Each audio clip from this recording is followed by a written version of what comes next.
Hello guys and welcome back for another review. Today we are diving into Debian 13 and things are getting interesting.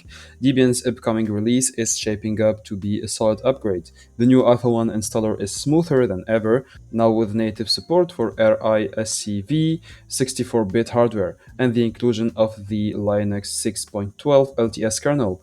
It's a power user's dream, but beginners might find the setup a bit intimidating. Debian 13 gives you plenty of options. You can go with GNOME 48 for a clean, modern look, or choose KDE Plasma 6 for deep customization. Under the hood, it boasts over 59,000 packages, including 11,294 brand new ones and updates to around 72% of existing software. Developers will appreciate the latest tools like Python 3.11 and GCC 14. Performance remains rock solid, even on older machines. On the security front, AppArmor is enabled by default, and non-free firmware is now supported out of the box, which improves compatibility with Wi-Fi cards and GPUs, a much-needed change.